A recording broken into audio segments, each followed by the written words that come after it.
Good morning all. This is journalist Seshagiri Naidu. Addanki గుడ్లకమ్మని సుందరీకరించుకోలేమా? ఈ ప్రాంతాన్ని పర్యాటక ప్రాంతంగా తీర్చిదిద్దుకోలేమా?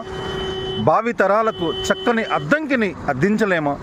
అద్దంకి బ్రాండ్ వాల్యూని పెంచుకోలేమా? ఇవన్నీ అసాధ్యమా?